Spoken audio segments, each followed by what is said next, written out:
বাড়ির মেজ মেয়ের বিয়েতে হঠাৎ বাড়ির বড় ছেলের দেখে হতভঙ্গ হয়ে গেল সবাই। প্রায় 6 বছর পর চৌধুরী বাড়িতে পা রেখেছেন সাদিকুর তাপসির চৌধুরী, যা দেখে বাড়ির মহিলা সদস্যর চোখে উপচে পানি পড়ছে। আর বিয়ের কোণে তার কথা তো বাদই দিলাম, এত বছর পর তার ভাইকে দেখে তো কান্নায় থামছে না তার। অবশেষে অভিমান মিটল, তবে ভাই বাড়িতে ফিরেছে এসেছে ভেবে তার কান্না আরো দ্বিগুণ হলো। কিন্তু কান্নার দুধলে এত টাকা খরচ করে মেকআপ যে নষ্ট হয়ে চলছে, এদিকে কোনো খোঁজ নেই তার। সে রীতিমতো কান্নায় ব্যস্ত। এদিকে যাকে নিয়ে এত কান্না সে নিরুত্তাপ, কিন্তু চোখে মুখে বিরক্তির ছাপ স্পষ্ট। এই যে মা কাকিমারা তাকে ঘিরে কান্না করছে, সেদিকে তো একবারও খেয়াল নেই তার। সে নিশ্চিত মনে সোফায় বসে ফোন টিপছে, মনে হচ্ছে যেন কিছুই হয়নি। এতক্ষণ যাবৎ এসব দাঁড়িয়ে দাঁড়িয়ে দেখছিল প্রাচুর্য, কিন্তু এবার সত্যি বিরক্ত হলো সে। কি আমার মানুষ এলো রে বাবা, যার জন্য বিয়ে বাড়িতে এত কান্না ঢোল? কোনো রাজা মহারাজা নয় তো, তাহলে এত সমাদর করার দরকার কি? হঠাৎ একটা রাশভারী কথা ভেসে এলো কানে। সামনে তাকিয়ে দেখলাম তাপসীর ভাই বড় মায়ের দিকে তাকিয়ে বলছে, মা এবার থামবে তোমরা? কি শুরু করলে বলো তো?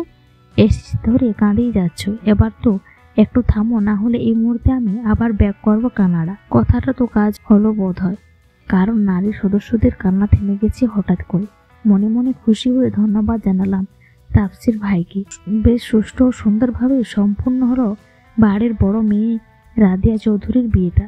বিশেষ করে বাড়ির বড় ছেলে এত বছর পর আসার আনন্দ যেন কান্নায় কান্নায় পূর্ণ হলো এবার। সকলের মুখ থেকে যেন চওড়া হাসি সরছেই না। মেয়েকে বিদায় দিয়ে দুঃখ পাওয়ার বদলে সবার মুখে লেগে আছে হাসি। বাড়ির ছেলে বাড়িতে ফিরেছে, এর থেকে আনন্দের কি হতে পারে? আর তা নিয়ে মোটেও অক্ষেপ নেই রাদিয়ার। ভাই ফিরেছে, সে তাতেই খুশি। কিন্তু বড় বোন চলে যাওয়ার বেশায় মন খারাপ হলো প্রচুরজিৎ। বোনকে জড়িয়ে ধরে সে কি কান্না! রাদিয়াও কেঁদেছিল বটে। সবাইকে ফেলে চলে যাচ্ছে তো কান্না আসবে না? সব ঝামেলা শেষ হতে হতে রাত তখন 12টা কাটায়। সবাই বেশ ক্লান্ত। কম তো ধকল গেল না। ক্লান্ত পায়ে নিজের ঘরে এসে কোনো মতে ফ্রেশ হয়ে ঘুমিয়ে পড়ল প্রচুর্য। আজ আর তার হুড়োহুড়ি করার মতো জোর অবশিষ্ট নেই শরীরে। যা করার কাল সকালেই দেখা যাবে। চৌধুরী বাড়িতে 51বর্তী পরিবার। নিয়মটা মহতাব চৌধুরী করেছিলেন, যিনি সম্পর্কে প্রচুরজির দাদা মশাই হন। যদিও তিনি মৃত। মহাতাব চৌধুরীর 3 ছেলে। বড় ছেলে ইশতিয়াক চৌধুরী, এক ছেলে ও এক মেয়ে। ছেলে সাদিকুর তাপসীর চৌধুরী ও মেয়ে রাদিয়া চৌধুরী। মেজ ছেলে ইরাকমুল চৌধুরী আর 2 ছেলে 1 মেয়ে। মেয়ে রিয়া চৌধুরী ও যমজ 2 ভাই স্বামী ও সাদনান ও ছোট ছেলে অর্থাৎ আমার বাবা ইনসাফ চৌধুরী। আমার বাবার একমাত্র মেয়ে আমি, মেহেরিন প্রচুর্য চৌধুরী।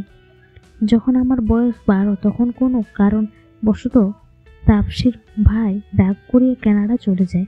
কারণটা হয়তো বাড়ির ছোট সদস্যরা বাদে বড় সদস্যরা সবাই জানে। তারপর ইশরাফ ভাই বড় মা ছাড়া আর কারোর সাথে যোগাযোগ রাখেনি। বড় মার সাথে ফোনে যতটুকু কথা হতো তাতে তাপসীর ভাইয়ের খোঁজ খবর পেতেন সবাই।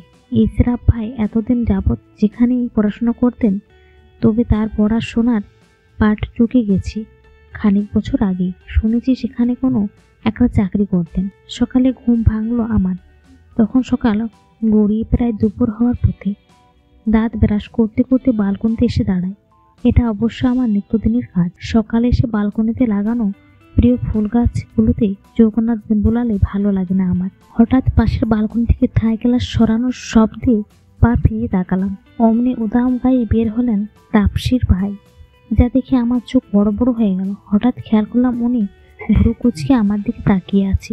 এটা দেখার পরও আর এক মুহূর্ত সেখানে দাঁড়ানো যায়? ছুটে দৌড় লাগালাম ঘরে। ওহ, ওনাকে এই সময়ে আসতে হলো? এতগুলো বছর যাবৎ ঘরটা খালি ছিল, শান্তি মতো ছিল, কিন্তু এখন ঘরের মালিকও চলে এসেছে আর আমার শান্তিও শেষ। হঠাৎ মায়ের ডাকে তাড়াতাড়ি ফ্রেশ হয়ে বের হলাম। বাইরে এসে দেখলাম খাবার হাতে দাঁড়িয়ে আছে মা।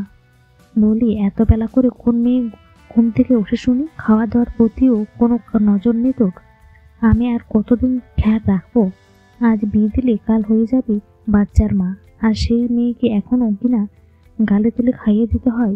মায়ের কথায় বিরক্ত হয়ে তার দিকে তাকালাম।